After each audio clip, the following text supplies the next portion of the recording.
నీకు నా మీద ఉన్న నమ్మకం కంటే నాకు నా జాతకం మీద నమ్మకం ఎక్కువ. నేను ఏదైనా అనుకుంటే అది జరగదంటే. నా జాతకం ఏంటి ఇలా రివర్స్ వెళ్ళిపోతుంది అనుకున్నాను. రూట్ మారలేదురా, కరెక్ట్ రూట్లోనే వెళ్తుంది. ఆశపడింది దక్కకపోతే బాధపడవచ్చురా, దక్కదని ముందే తెలిసినప్పుడు బాధ ఎందుకు? నాకు మాత్రం ఇంటికి అన్యాయం చేస్తున్నావు. నేను దేని మీద ఆశపడినా అది నాకు దక్కకుండా చేస్తున్నావు. నాకు ఇష్టమైన అన్ని దూరం చేస్తున్నావు. ఇప్పుడు నీ కళ్ళు చల్లబడ్డాయా? తృప్తిగా ఉందా?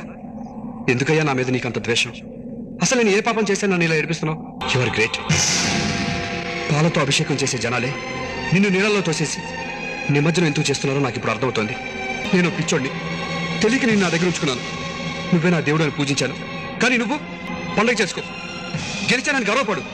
బండరాతి బొమ్మకు ఏ మొక్కులు మొక్కినా గుండె ఉన్న మనిషికి ఏ దిక్కు లేదురా.